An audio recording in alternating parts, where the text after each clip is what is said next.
will hear a number of different recordings, and you will have to answer questions on what you hear. There will be time for you to read the instructions and questions, and you will have a chance to check your work. All the recordings will be played once only. The test is in 4 sections. At the end of the test, you will be given 10 minutes to transfer your answers to an answer sheet. Now turn to Section 1. Section 1.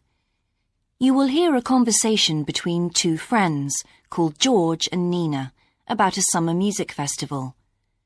First, you have some time to look at questions 1 and 2.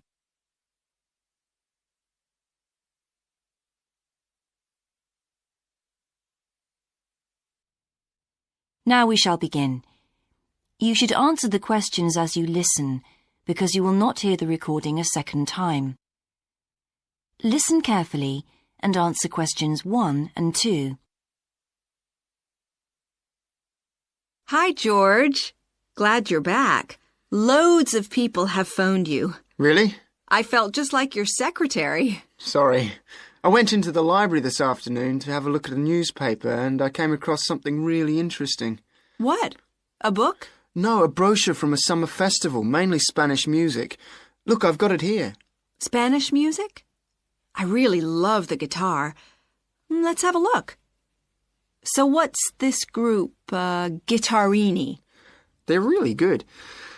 They had a video with all the highlights of the festival at a stand in the lobby to the library, so I heard them. They play fantastic instruments, drums and flutes and old kinds of guitars. I've never heard anything like it before. Sounds great. Okay, shall we go then? Spoil ourselves? Yes, let's. The only problem is there aren't any cheap seats. It's all one price. Well, in that case, we could sit right at the front. We'd have a really good view. Yeah, though I think that if you sit at the back, you can actually hear the whole thing better. Yes. Anyway, we can decide when we get there. Before you hear the rest of the conversation, you have some time to look at questions 3 to 10.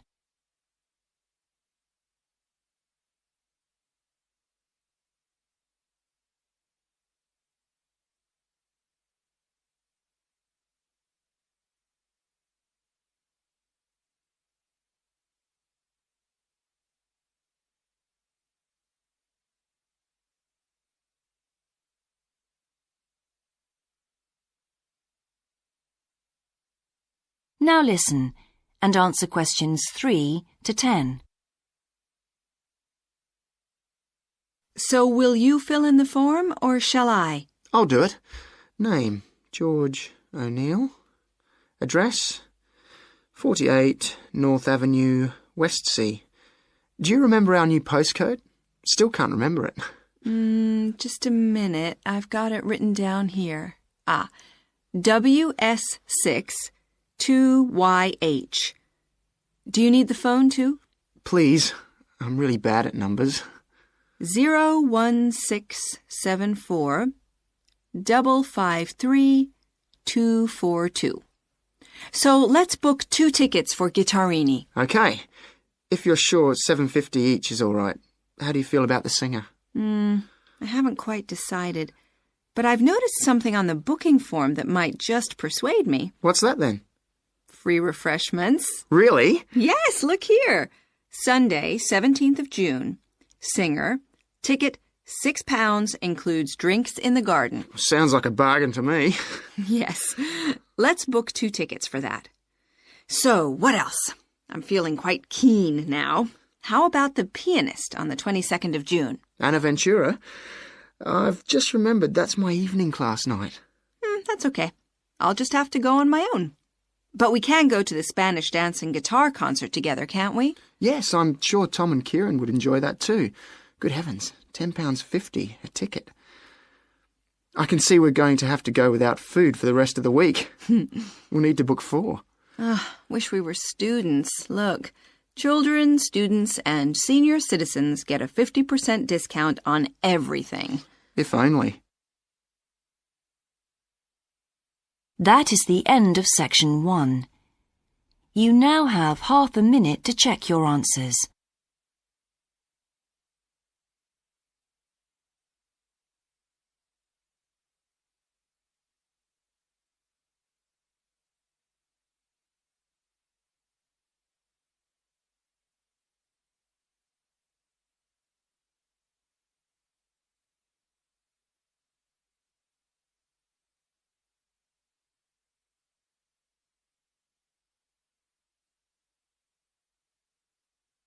Now turn to Section 2.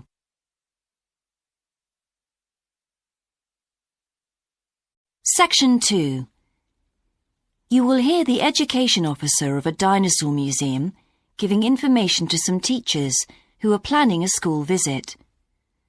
First, you have some time to look at questions 11 to 15.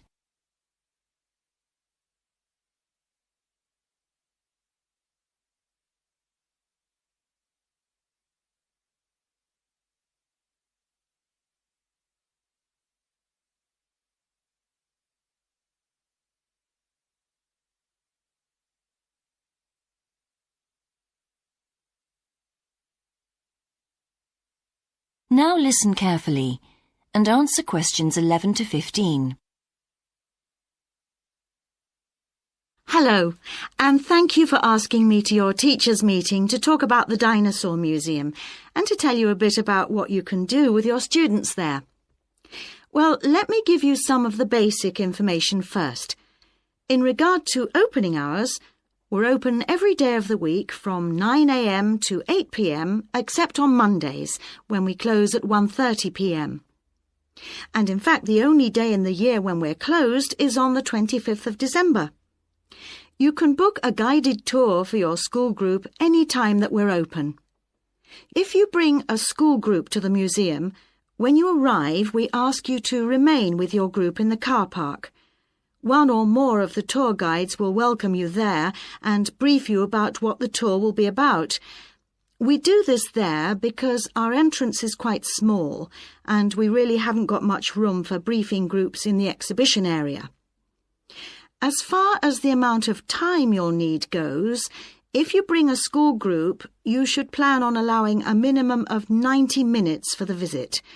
This allows 15 minutes to get on and off the coach, 45 minutes for the guided tour, and 30 minutes for after-tour activities.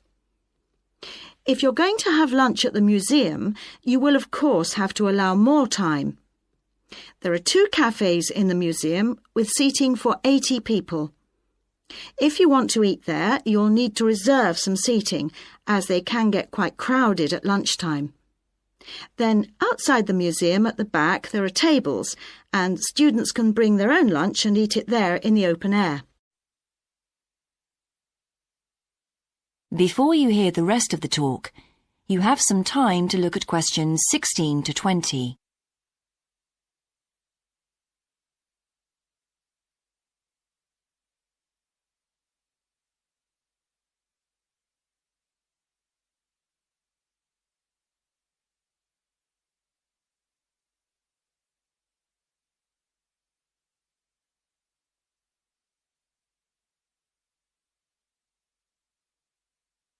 Now listen and answer questions 16 to 20.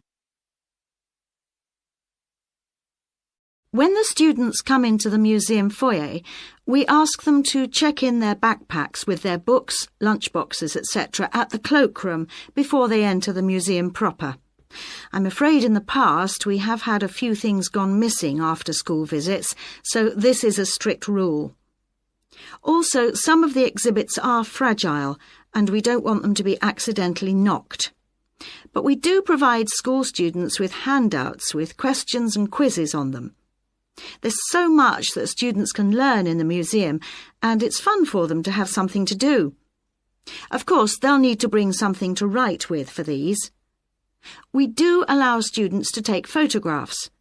For students who are doing projects, it's useful to make some kind of visual record of what they see that they can add to their reports. And finally, they should not bring anything to eat into the museum or drinks of any kind. There are also a few things that students can do after the tour. In the theaterette on the ground floor, there are continuous screenings of short documentaries about dinosaurs which they can see at any time. We used to have an activity room with more interactive things like making models of dinosaurs and drawing and painting pictures, even hunting for dinosaur eggs. But unfortunately, the room was damaged in a bad storm recently when water came in the roof, so that's closed at the moment.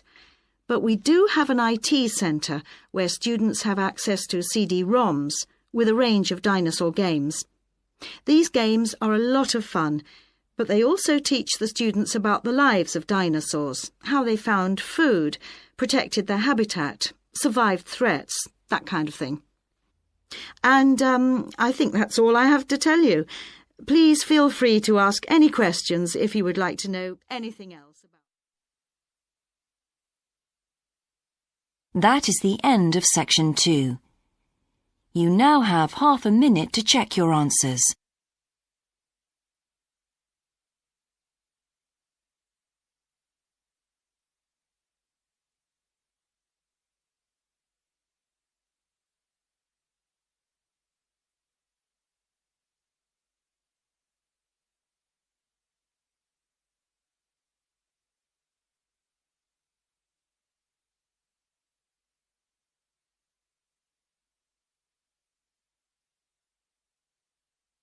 Now turn to Section 3.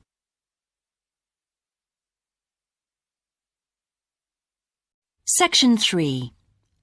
You will hear a student called Sandra talking to her tutor about a draft proposal she has written for a competition.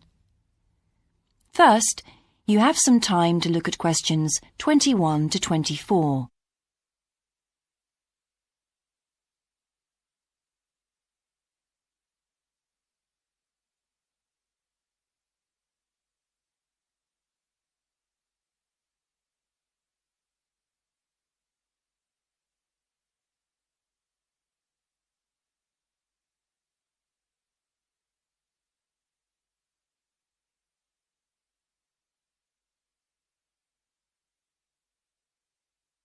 Now listen carefully and answer questions 21 to 24. Right, Sandra. You wanted to see me to get some feedback on your group's proposal, the one you're submitting for the Geography Society field trip competition. Uh-huh. I've had a look through your proposal, and I think it's a really good choice. Oh. In fact, I only have a few things to say about it, but even in an outline document like this, you really have to be careful to avoid typos and problems with layout in the proposal, and even in the contents page. So read it through carefully before submitting it, okay? Will do. And I've made a few notes on the proposal about things which could have been better sequenced. Okay. As for the writing itself, I've annotated the proposal as and where I thought it could be improved. Generally speaking, I feel you've often used complex structures and long sentences for the sake of it, and as a consequence, although your paragraphing and inclusion of subheadings help, it's quite hard to follow your train of thought at times. Oh. So, cut them down a bit, can you? Really? Yes, and don't forget simple formatting like numbering. Didn't I use page numbers? I didn't mean that. Look, you've remembered to include headers and footers, which is good, but listing ideas clearly is important. Number them or use bullet points, which is even clearer. Then you'll focus the reader on your main points. I thought your suggestion to go to the Navajo Tribal Park was a very good idea. No, I've always wanted to go there.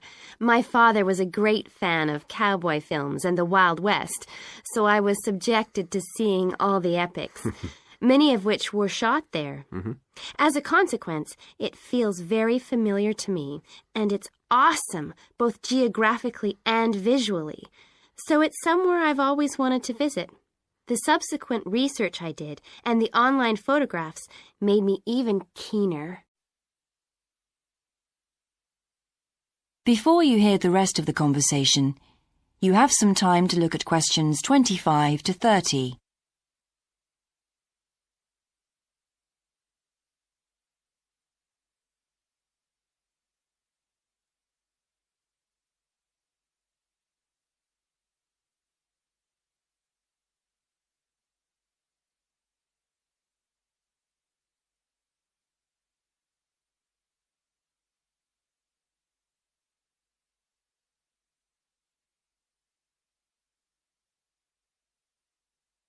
Now listen and answer questions 25 to 30. Interesting. Right, let's look at the content of your proposal now. Did you find it comprehensive enough? Well, yes and no. You've listed several different topics on your contents page, but I'm not sure they're all relevant. No? Well, I thought that from the perspective of a field trip, one thing I needed to focus on was the sandstone plateau and cliffs themselves. The way they tower up from the flat landscape is just amazing.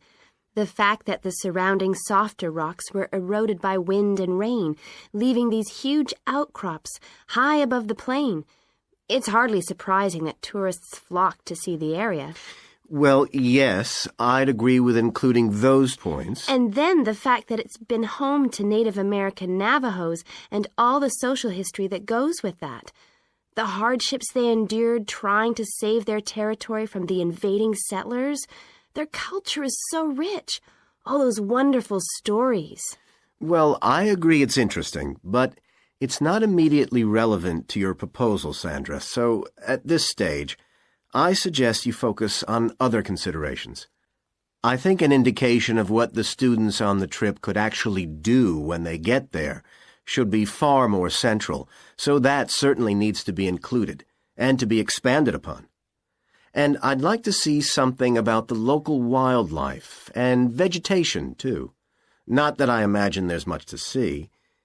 Presumably the tourist invasion hasn't helped. Okay, I'll do some work on those two areas as well. But you're right, there's not much apart from some very shallow-rooted species. Although it's cold and snowy there in the winter, the earth is baked so hard in the summer sun that rainwater can't penetrate. So it's a case of flood or drought, really. So I understand. Now, before we look at everything in more detail, I've got a few factual questions for you. It would be a good idea to include the answers in your finished proposal, because they're missing from your draft. Fine. So you mentioned the monoliths and the spires, which was good. But what area does the tribal park cover? Do you know? 12,000 hectares, and the plain is at about 5,850 meters above sea level. Larger than I expected. Okay, where's the nearest accommodation? That's a practical detail that you haven't included. Have you done any research on that? Yes. There's nowhere to stay in the park itself, but there's an old trading post called Goulding quite near. All kinds of tours start from Goulding, too. What kind of tours? Well, the most popular are in four-wheel drive Jeeps, but I wouldn't recommend hiring those. I think the best way to appreciate the area would be to hire horses instead and trek around on those. Biking is not allowed, and it's impossible to drive around the area in private vehicles. The tracks are too rough. Okay. Lastly, what else is worth visiting there?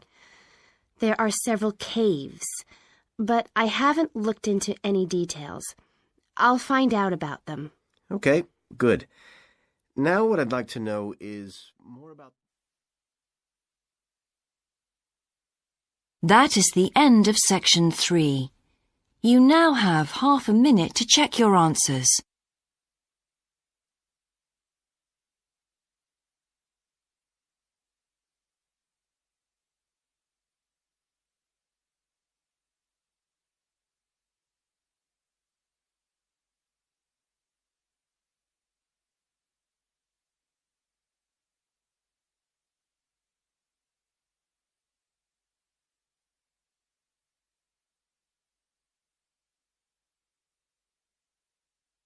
Now turn to section 4.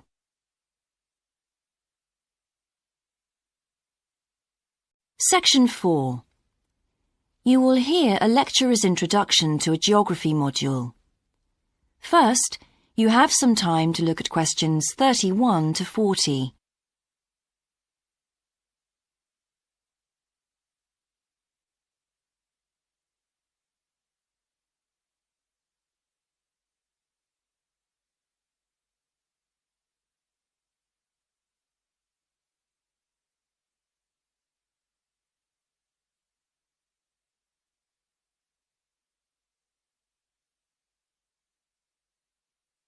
Now listen carefully and answer questions 31 to 40. So, welcome to your introductory geography lecture. We'll begin with some basics. Firstly, what do we learn by studying geography? Well, we learn a great deal about all the processes that have affected and that continue to affect the Earth's surface. But we learn far more than that, because studying geography also informs us about the different kinds of relationships that develop between a particular environment and the people that live there. Okay, we like to think of geography as having two main branches. There's the study of the nature of our planet, its physical features, what it actually looks like, and then there's the study of the ways in which we choose to live and of the impact of those on our planet. Our current use of carbon fuels is a good example of that. But there are more specific study areas to consider too, and we'll be looking at each of these in turn throughout the semester. These include biophysical geography, by which I mean the study of the natural environment and all its living things. Then there's topography. That looks at the shapes of the land and oceans. There's the study of political geography, and social geography too, of course, which is the study of communities of people. We have economic geography, in which we examine all kinds of resources and their use, agriculture, for example. Next comes historical geography, the understanding of how people and their environments and the ways they interact have changed over a period of time. And urban geography, an aspect I'm particularly interested in, which takes as its focus the location of cities, the services that those cities provide, and migration of people to and from such cities. And lastly, we have cartography. That's the art and science of map making. You'll be doing a lot of that. So, to summarise before we continue, we now have our key answer. Studying this subject is important because without geographical knowledge, we would know very little about our surroundings and we wouldn't be able to identify all the problems that relate to them. So, by definition, we wouldn't be in an informed position to work out how to solve any of them.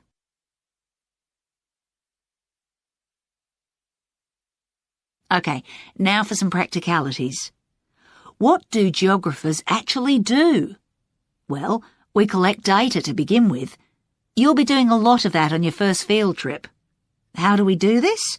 There are several means. We might, for example, conduct a census, count a population in a given area perhaps.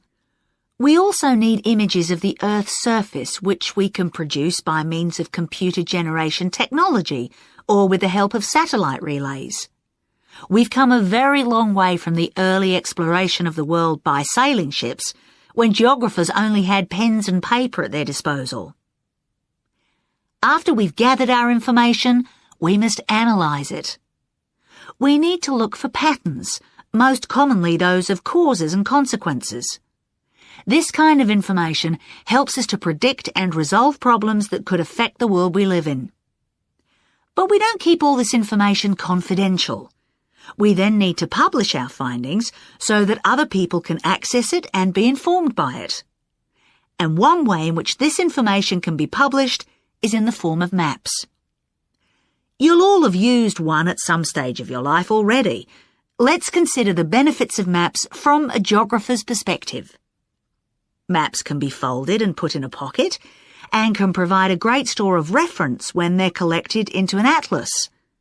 They can depict the physical features of the entire planet if necessary, or just a small part of it in much greater detail. But there is a drawback. You can't exactly replicate something that is three-dimensional, like our planet, on a flat piece of paper, because paper has only 2 dimensions. And that means there'll always be a certain degree of distortion on a map. It can't be avoided. We can also use aerial photographs, pictures taken by cameras at high altitude above the Earth.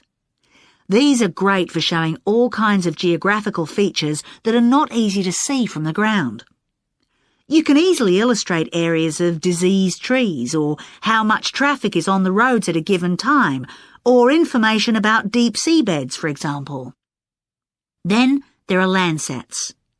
These are satellites that circle the Earth and transmit visual information to computers at receiving stations.